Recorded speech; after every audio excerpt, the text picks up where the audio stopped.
Do not adjust your digital device. What you are about to see and hear may shock and appall you. Join our hosts as they encounter countless thrills, spills, chills, and hilarity as they explore the very weirdest in pop culture. The following media is so strange, so beyond the scope of what is normal, it will make you ask the question, why does this exist?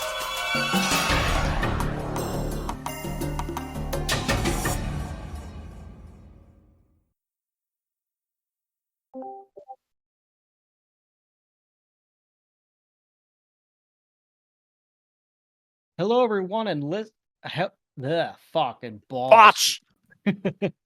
Hello, everyone, and welcome to another episode of Why Does This Exist? I'm Chris. And I'm Rob. And, well, you know the deal. We're going to talk about something really, really cool. It's totally different. It's, like, really anything that's just weird. That's our show. If you've been here, you know what it is. If you don't, you don't. All of the places to download our stuff or to give us money or all that, it's in the description. If you want to do that, then go right a freaking head, or just subscribe to our YouTube channel and like try to make us get like monetized, and then like we could just get paid. Anyway, we're going to be talking about this really cool band from Mongolia called The Who. They're freaking awesome. They are. playing like Hun music, I guess you could say. But that's the news. Here's the weather. You are now about to witness the true strength of street knowledge from a ragtag group of rogues. So let's get on with the goddamn show. Rob, take it away. So The Who is a Mongolian folk metal band, of which there is another one called Tanger Cavalry, which is interesting.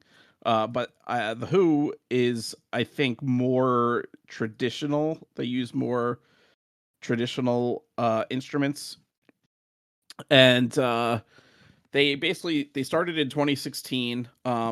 The members of the band were all conservative trained musicians in Mongolia, which so going back, they grew up, in when Mongolia was still a communist nation from 1924 to 1992. The government banned various types of music, including rock music, jazz, and traditional Mongolian music. All the good stuff. Yes. So after the revolution happened, and it, communism was ended, and it became a regular, country. The members of the Who all studied Mongolian music, which in the conservatory, which was now allowed again. And they decided to form a band combining that and also heavy metal rock music, which was again another form of band music, to create the Who.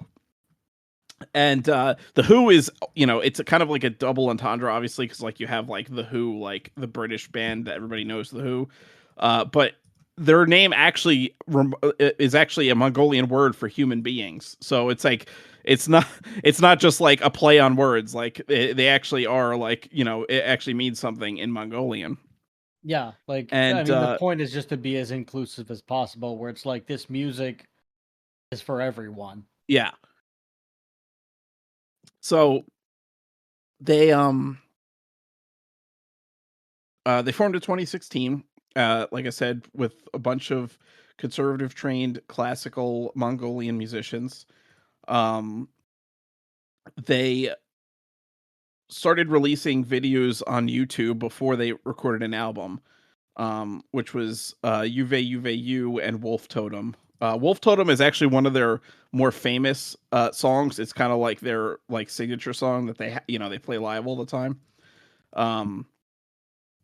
And so in 2019 they decided to release an album, which was the Gareg. I don't actually know how to pronounce any of these words, by the way, if anybody hasn't.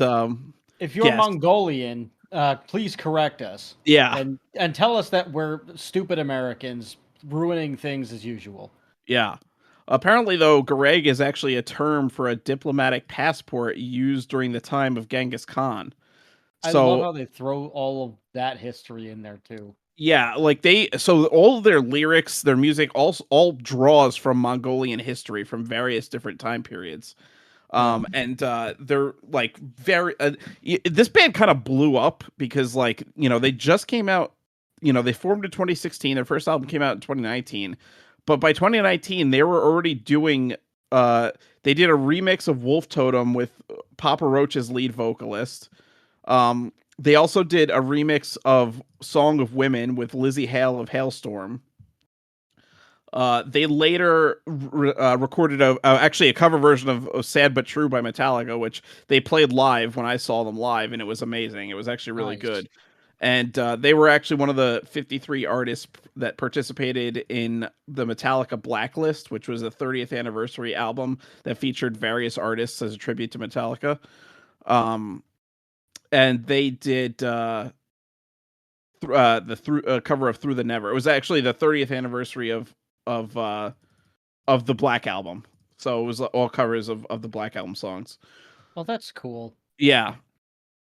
Like Um I honestly I really love when like bands go ahead and they like do their own thing with the covers as opposed to like doing like a straight like yeah. copy, which the Who like I mean it's just going to sound different just because they use the traditional Mongolian instruments and Yes. like I mean of course they're electrified so they sound like dirtier and like even cooler than like they Yeah. already did.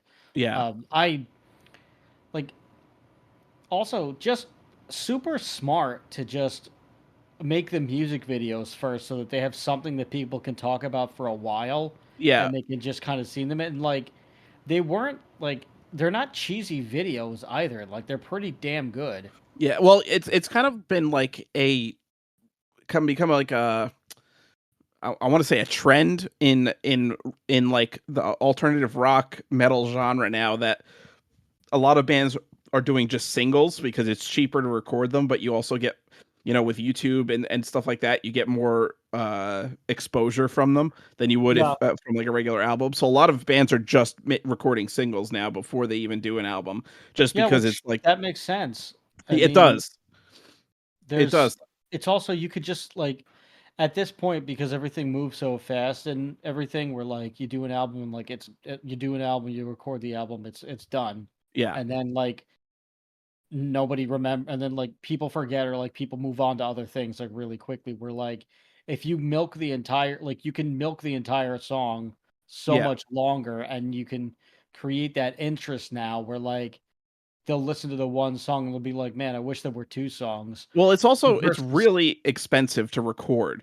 yes, And if you're yes, it doing a is. whole album, this is hours and hours of work you're gonna have to pay. And to book a recording studio, it's like hundreds of dollars an hour to book a recording studio and a producer to record for you, or more, depending on what studio you're at.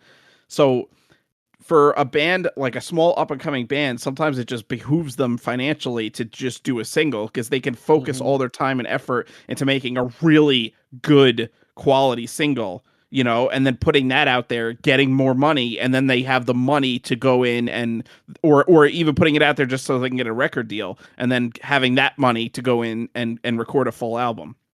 Yeah, plus on top of that, they like since they have the one song, they can also afford to ask the studio engineer for like different mixes Yes. of the one song so that way they can license it out to like different to like just like different production houses and stuff like that or like just so that they can include their stuff in a movie or in like a video game or something like that. Like Well, and that's really the ticket that you want to try to aim for the more than like touring or like getting signed to a big label. Like yeah. you could really do that by just by recording a bunch of singles, having like asking them to just do different to just like provide you with different mixes, like meaning like maybe one doesn't take the vocals out, maybe one has everything in and it's flat the way that it would be on an album, maybe another track has the bass like higher like raised, maybe another one has the drums raised, like you could just like be like interesting with these things. Maybe and they can really just do a whole lot, and like you have all of these samples to give to like a production house to license out or something like that Well, and the for Who, like TV shows or games, and then you have like more avenues off of just that one song versus you got an album, and then like you kind of only have like so many variations of any song because right. of, like we said, how expensive it is. Well, and I mean the Who have done this too. That one of their songs, "The Legend of Mother Swan," was re-recorded in Simlish, which is the in-game language of The Sims, and included in The Sims 4. Oh Um, well. and then also, um, there was they recorded several songs for the Star Wars Jedi games, Jedi Fallen Order and Star Wars Jedi Survivor. And basically the songs were re-recorded with like an in-game alien language. Um, so they were originally, the lyrics were written in Mongolian, but they created this alien language to be featured in Star Wars, and they were, like it was basically like an in-game band playing them. Huh. Um, so That's cool. yeah, so they, they do they still play the songs live, but in Mongolian, Hmm. because they say it was too hard to actually perform it in the made up language that they did it in for Star Wars. Um, but yeah, they've done several versions of different songs that were included on various things like that, and I think that their music really is like would be really good for that kind of thing. That's like very soundtrack esque.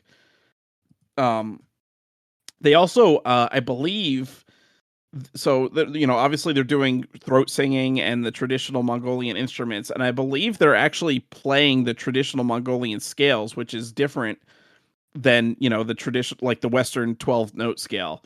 I believe it's like an overtone scale, and so they're doing a different form of music, which actually adds like to that like exotic element that really makes them unique, because it's not something you would hear normally from a metal band. They're playing at a different scale structure than you would hear. They also are combining modern and traditional instruments. Like if you Yeah. look at them live, you have like you know some of them playing guitar, some of them playing the traditional Mongolian horsehair, um like cellos, I guess they are. It's like or a fiddle. It's like it looks like kind of like a, almost like a box cello, but like The small, and it's I got like a long neck that's made, and the strings are horsehair. Yeah, it's either the Morin Cour or Y- the yeah, the I don't Morin know, chorus. Yeah, or the Hofschuer. yes.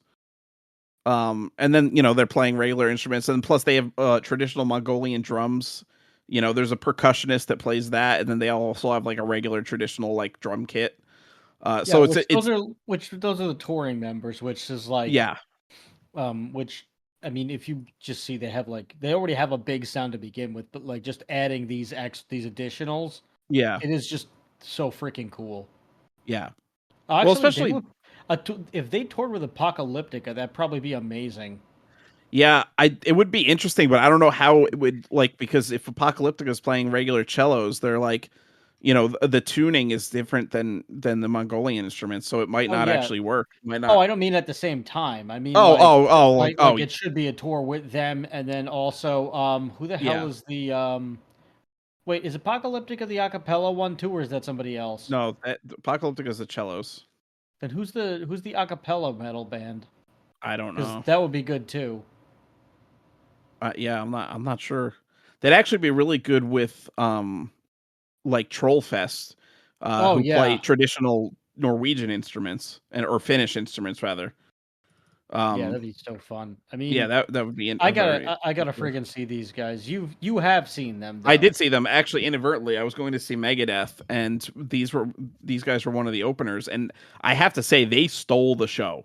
They were really amazing, and I had not heard of them before I went to see them last year, and I don't know, they were just really good. You know, the throat singing was like really good, and like it's almost like kind of like, you know, if you see like the Maoris like haka, you know, where it's like this like Hmm. chanting like, and it's really powerful. Like it was almost like that. Like it was like this chanting almost, and it was very like visceral and guttural, you know. Um, Yeah. and like, you know, they did, like I said, they did the Metallica's, or the cover of Sad But True by Metallica, which was like amazing.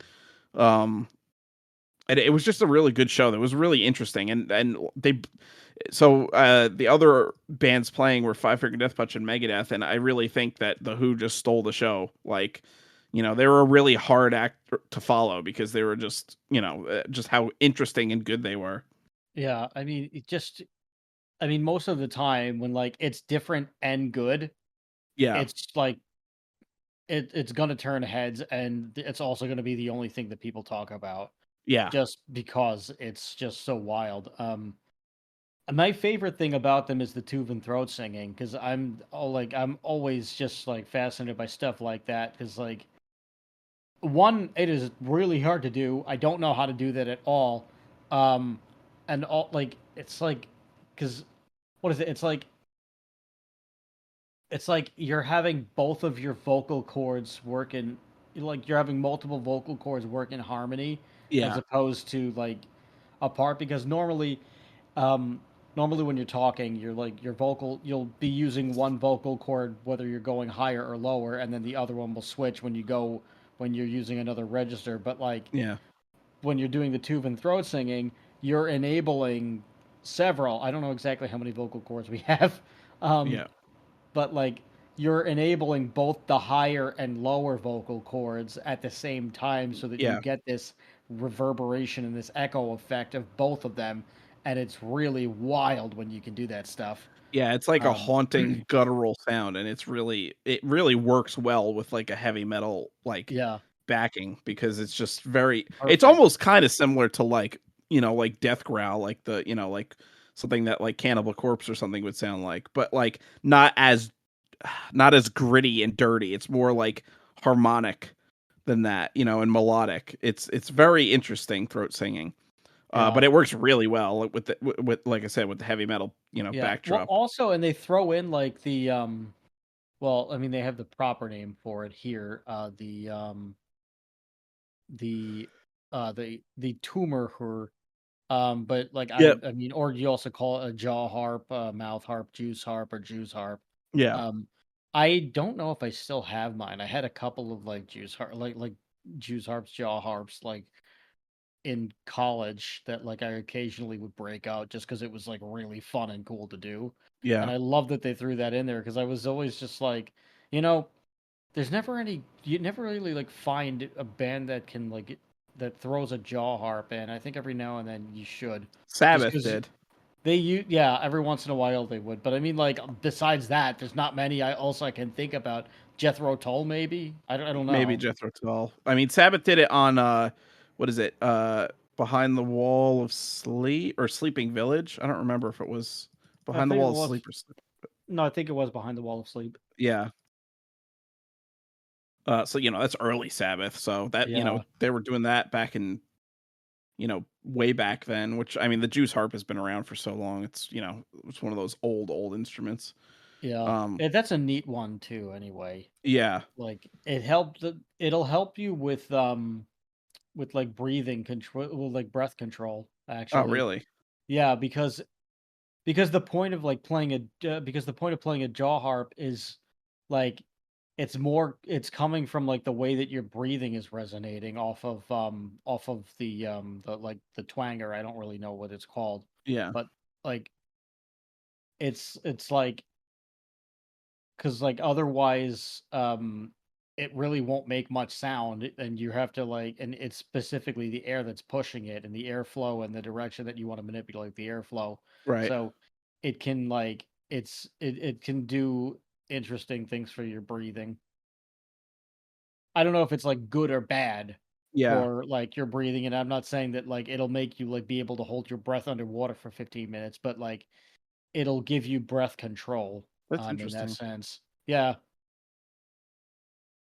It's definitely an interesting instrument because it's like a very unique sound that, and I think it's kind of like it often is associated with like exotic music, I think a little bit, or something that you hear like a soundtrack of something and it's like if it's using a Jew's harp, it's kind of like you know, something weird is happening or it's like, mysterious almost, Yeah. I mean, but also it's just the other instruments too, like that the Who uses. Well, like the tuser is like I don't like that's like the wooded flute that that they have the guy playing that is Yeah. really cool. But I think that's more of like a lot. No, they have a no. He's a regular guy. But Yeah. like the stringed instruments are just really interesting because they only have like two strings. Yeah. Um, but like they but I mean, I bet they're really freaking durable because like it's horsehair and it's like Yeah. so like it must be really interesting to master those. Yeah, Like that I've anytime I see something like that, like once in a while I'll like I mean, yeah, once in a blue moon I'll be going to like Prospect Park or Central Park or something and it'll be like somebody either in a train station or just like out in one of the parks or something and it's just like an Asian person just playing one of these instruments, and it's always cool to see, yeah. just because one you don't expect it, and two you're just like you can't make heads or tails of it because you're just like and you just have to sit there and appreciate it, and you're like, how do you do that? Like Mhm. I mean like more commonly you'll see the I don't know what it's called, but you'll see the Chinese instrument where it's just the one string Right.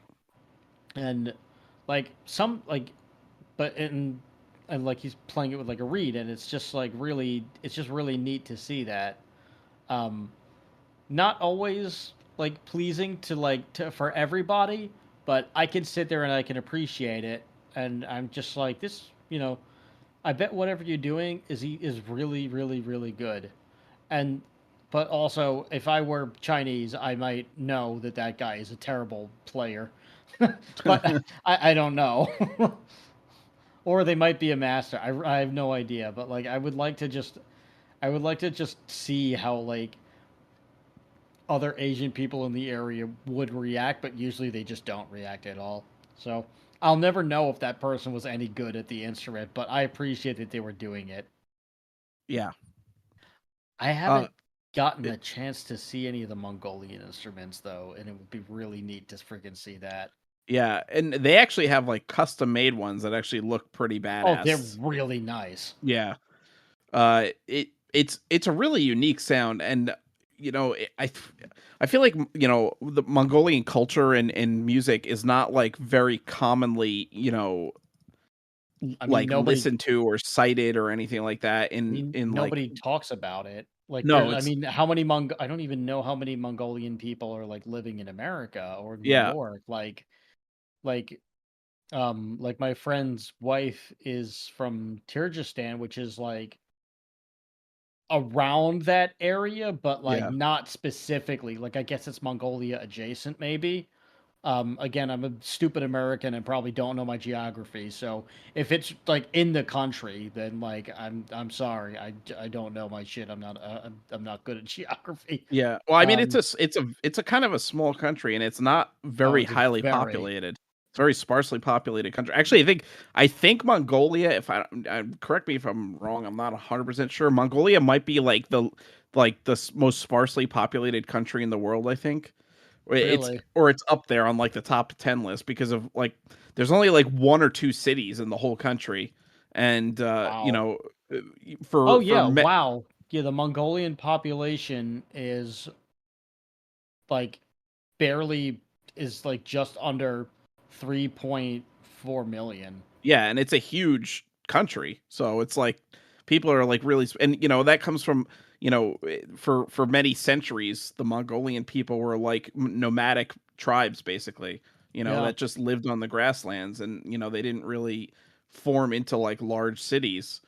Um, Yeah, and but it's the best, probably the best horse cavalry in the world because, they conquered literally all of Asia and most Yeah. of a good chunk of Europe too. So and exactly because of the speed of their cavalry and the skill of their cavalry archers.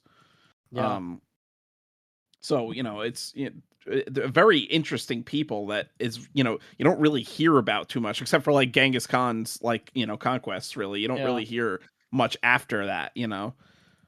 Like And it's I fascinating. didn't even know that I didn't even know that like Mongolia had a communist period until you told me this Yeah, like I maybe didn't know 20 that. minutes before the show. I didn't know that either until just like after like researching for the show, and Yeah. learning about Tanger Cav or not the Who rather. Not Tanger. Yeah. Um, Just really cool stuff. But like yeah. also like I oh, what the hell was it? Oh yeah, I bet they have really interesting food. Like I know that Well, there's like Mongolian hot pot, which is like ooh, also usually if you go to a Korean barbecue place, they often have like Mongolian hot pot also. But I don't know how traditional that is, because it's like you know, whenever you have a cultural food in America, it's usually an Americanized version of whatever yeah. food it is. It's not what they might be eating. It's just based on what they eat, kind of. Yeah, like just as another example, like just like Chinese food, like if you Exactly, or Italian, like anything yeah. that you eat in America. Yeah, if you took any of that stuff to like the actual country and you said this is Chinese food, the Chinese people would be like, "Are you They'd be like, fucking "What the idiot?" fuck is this?" Yeah, Yeah, they would. Or like if you went to Italy, they would like, and you showed and like you showed them American pizza, they would be like, "No, no, no." yeah. They'd be like, "You fucking idiots." They might be okay with like New York style pizza, but like they'd be fucking appalled at Chicago or Oh my, Detroit style. yeah. Yeah, so you don't really know what actual Mongolian food is like really unless you go there. Um, I mean, like I had like um I've had like some like Kyrgyzstan food, like just because like they brought some stuff over from like when they visited or like it got like flown out or something. I yeah, have tried horse meat from there, which horse meat is interesting. yeah, I would It's try it. really delicious, by the Yeah, way. I'm Just not surprised. It's like a very lean animal, so it probably tastes yeah, might be a little gamey, but I'm sure it tastes delicious. just a touch, but like it's so rich in flavor. Yeah, I would Like definitely I try it. can't I there's nothing that I can really describe I that think Western culture matches gets a it. little like, "Oh my god, you can't eat horses," like, and it's like, "What? Why?" Like, Yeah, it's like people eat this stuff. They like people like were so like offended when fucking came out that like IKEA was putting horse meat in the meatballs, and it's like, okay, but like it's a fucking like it's like that's why what's the is meatballs it are really so that different good. from eating a cow? Like it's like No, it's because it's because we treat the horses better than we treat the cattle. So like which is fine. Like I mean, yeah, we could have horses to ride and take care of and stuff, but like I don't get the whole like every vegan once mentality is like, oh, we can't harm animals when literally nature is full of animals harming other animals for one, and yeah, two, like okay, you don't want to harm animals, but you're harming plants, like so that's yeah, okay. yeah. I mean, it's also Like where do you you draw know, the line at what yeah. I at mean, it's eating also life? it's also like if there's like a sick animal that needs to be put out of its misery, if it's like sick and dying or whatever, then like you get like you got to do something with it to Right, like honor the animal. So at least you'd like so you should at least use it to feed people or like right. other animals, I guess. Well, maybe not Well, I'm other like I'm horses, but against like fucking like factory farming and shit like that. Those are horrible yeah, like no, I don't conditions. think that they should do that. There No, should but not like be any factory farming. But like if you do, if like you're humane, like there's a documentary show. There was like a documentary that I watched a long time ago on like just steak.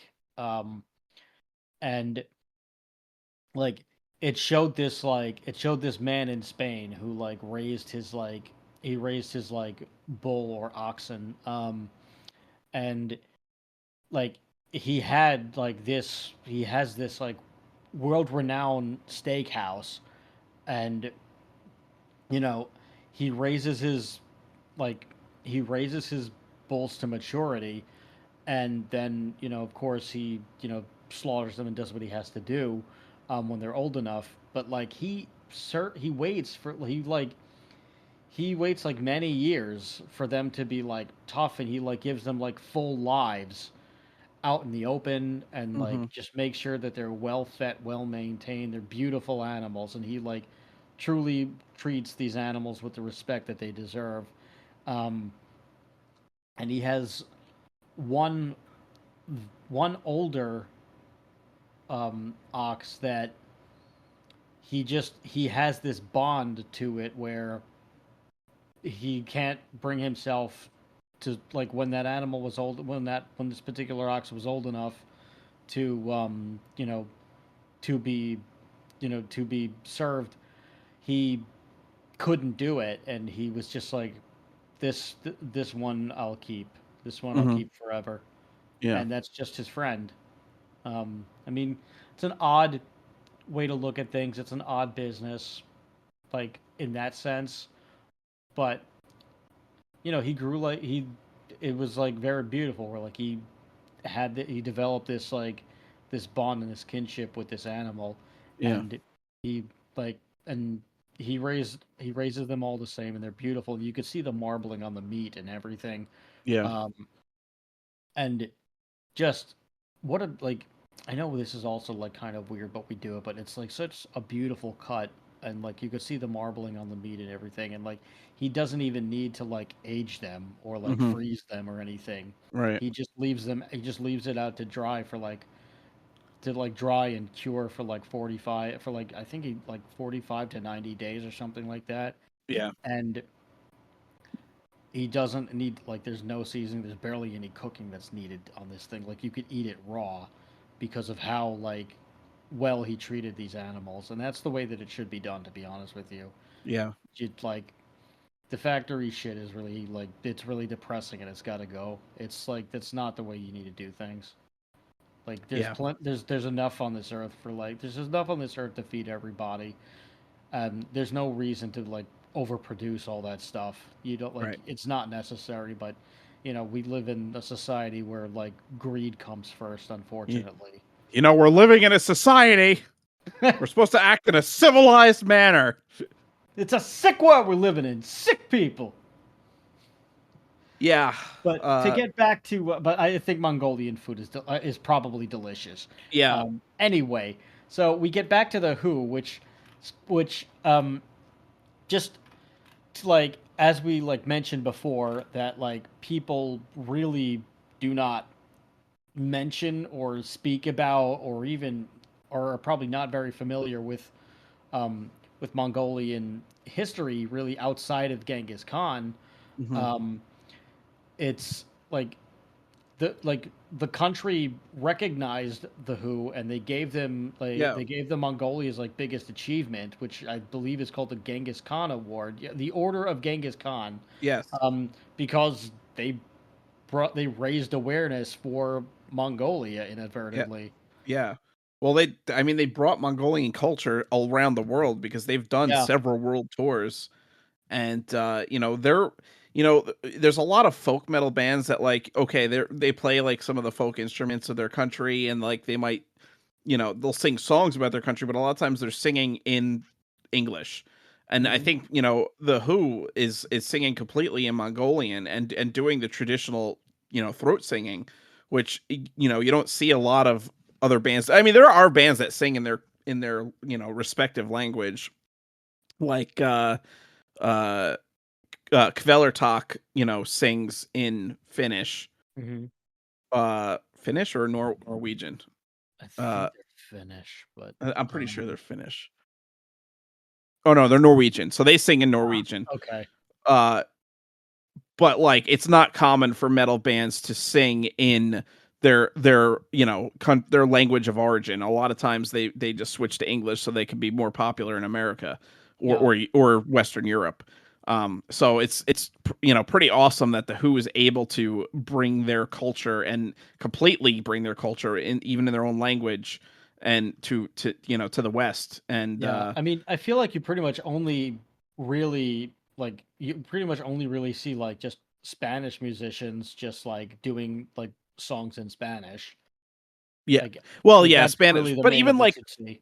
a lot But of like even Spanish then, a metal lot of bands. Spanish artists, yeah, they'll learn the language. Yeah, Spanish metal bands are usually singing in English. Like, if you listen to like a lot of South America, a lot of bands from South America, like I mean, perfect example is fucking god damn it. Why am I my was my oh, Sepultura. Hmm. They're singing in English, and Yeah. so it's like it's very common for bands from other countries to just sing in English because then, and again, it's not across the board. You have like Rammstein sings in German. Yep. Um, Kvelertak sings in Norwegian, but a lot of them do switch to English just because they're trying to attract that audience. Yeah, and it makes sense. But also like it's kind of cool when you just do it in your own language. Yeah. No, it is. It is cool. And And I wonder if it's harder too to like write music in probably like not, because if it's a language you've been speaking your whole life, I would imagine it's easier to write in that language. no, but I mean like if you're trying to because like let's like I guess it depends on the genre that you're playing, but like if you're if you're doing like thrash metal for example and like because like you either have to speak what you're speaking a lot faster or like your pacing has to adjust because thrash is like Fast. besides the speed it's also like a very like the template to play basic thrash is like it's like pretty simple. Yeah. um so like there's it's like I guess in American thrash it's like there's less syllables that you have to deal with, if that makes sense, Yeah. to like fit everything where like maybe like there might be just longer words, like let's just say that they're like some Eastern European band and it's just like a very like lengthy language with all the pronunciation and everything to Yeah. like say the same thing where like if in America it's just um if like if the lyric is just something like smash your head against the wall, like I don't know, brawl for all, so I don't know.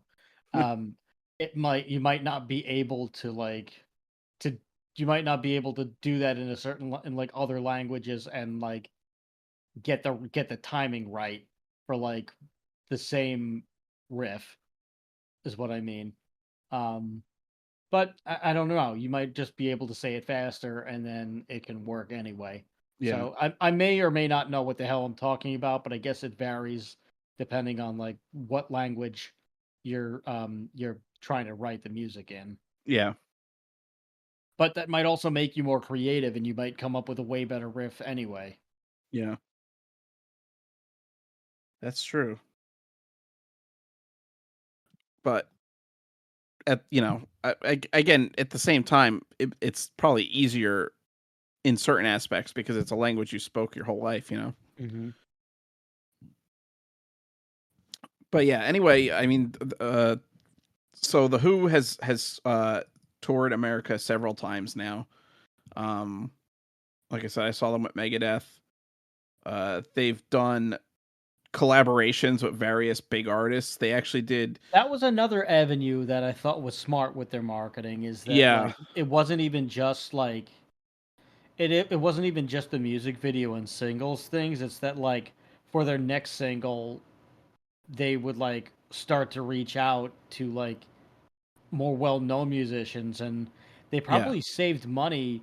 Like again, saving money versus or like instead of just cutting the whole album and like paying a bunch of money, like just doing everything piecemeal and then like having some money saved up at that point where like you can go to like a well-known musician and just say, "Hi, we would like to do a collaboration with yeah, you. If you could just send over like if you could just record this lyric, here's like the track, here's where we'd like you to, here's like a rough thing of what it sounds like so that you know like what the melody is.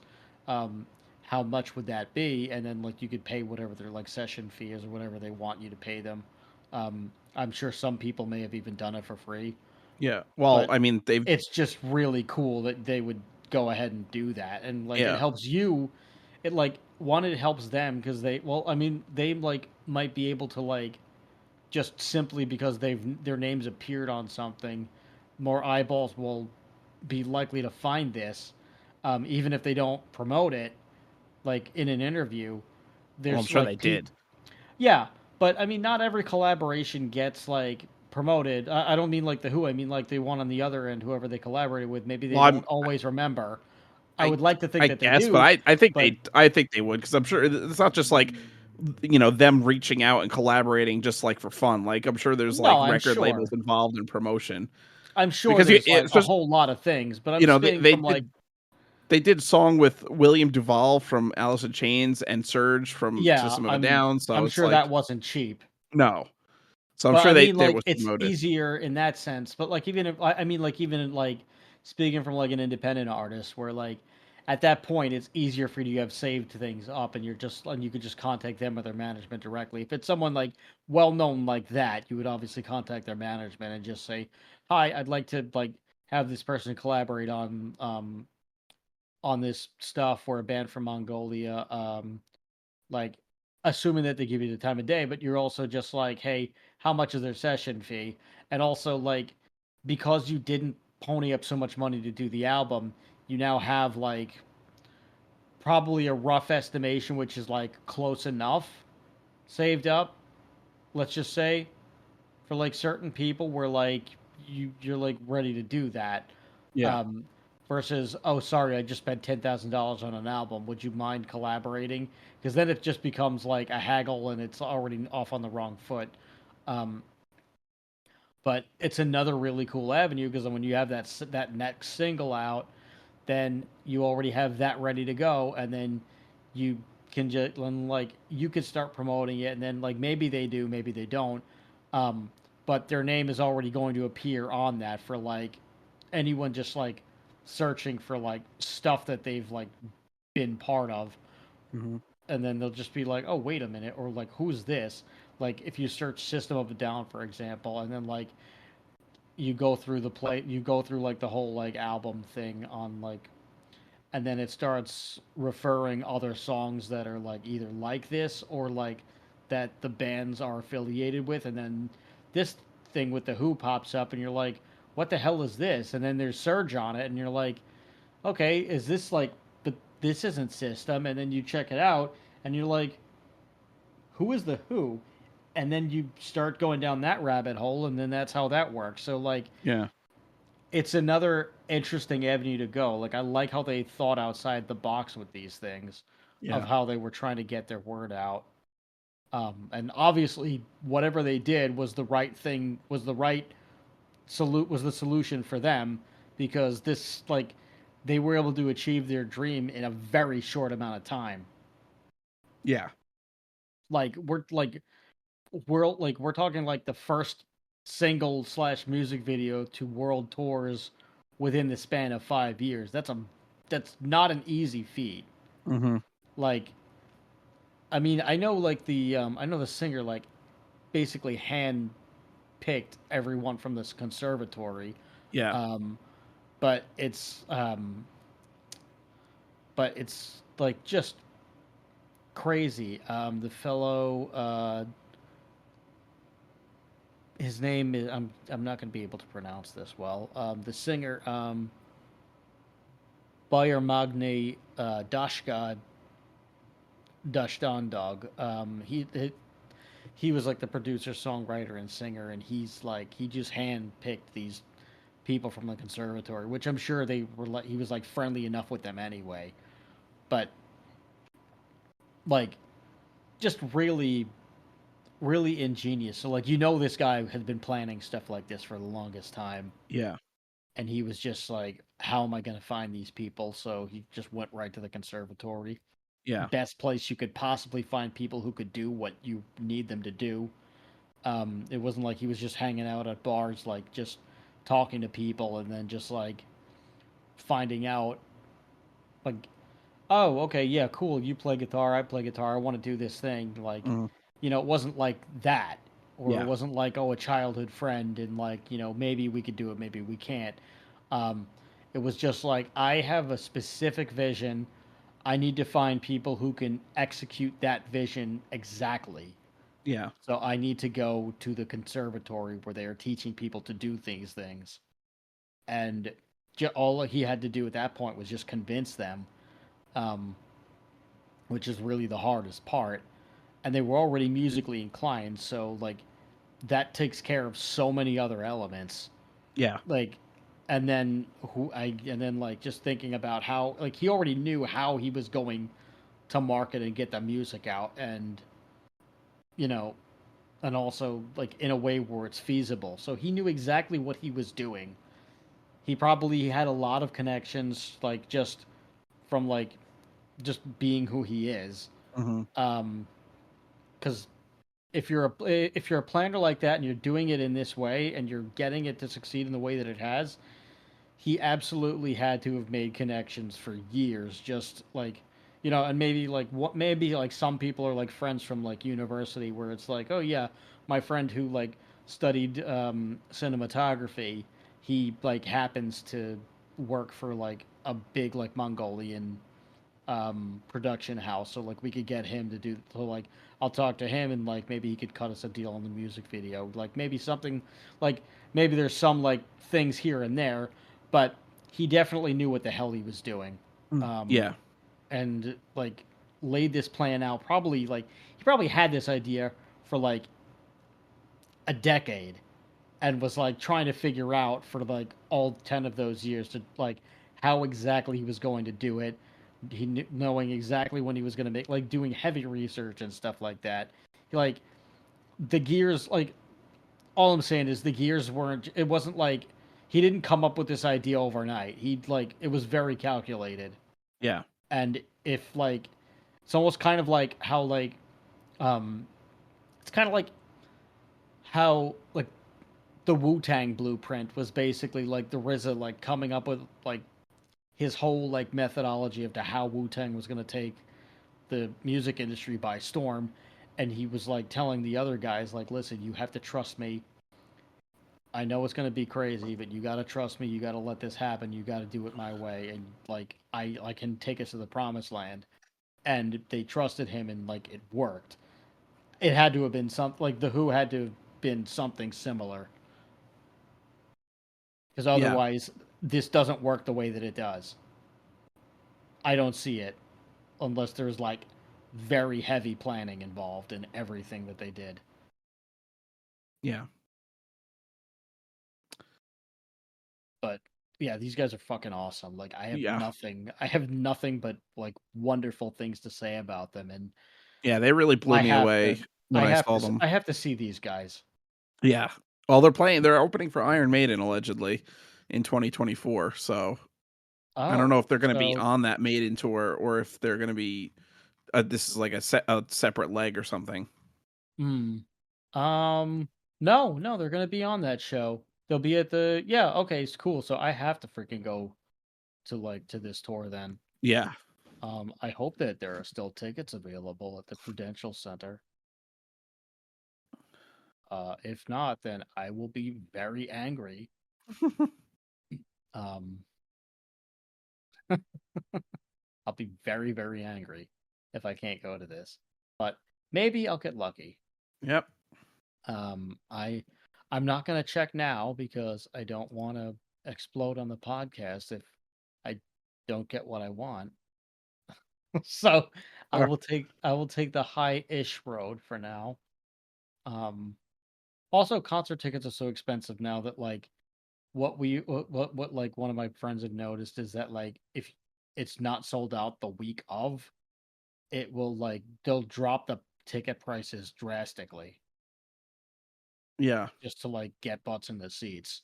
So I guess that's how I'll have to find out. But if I do get to see them, I will probably be walking out of there with a Who t-shirt. I bet you they have cool t-shirts. They also look like really nice guys. Like I know they're supposed to look threatening and scary in their like in their press photos, but they they just seem so happy. Like,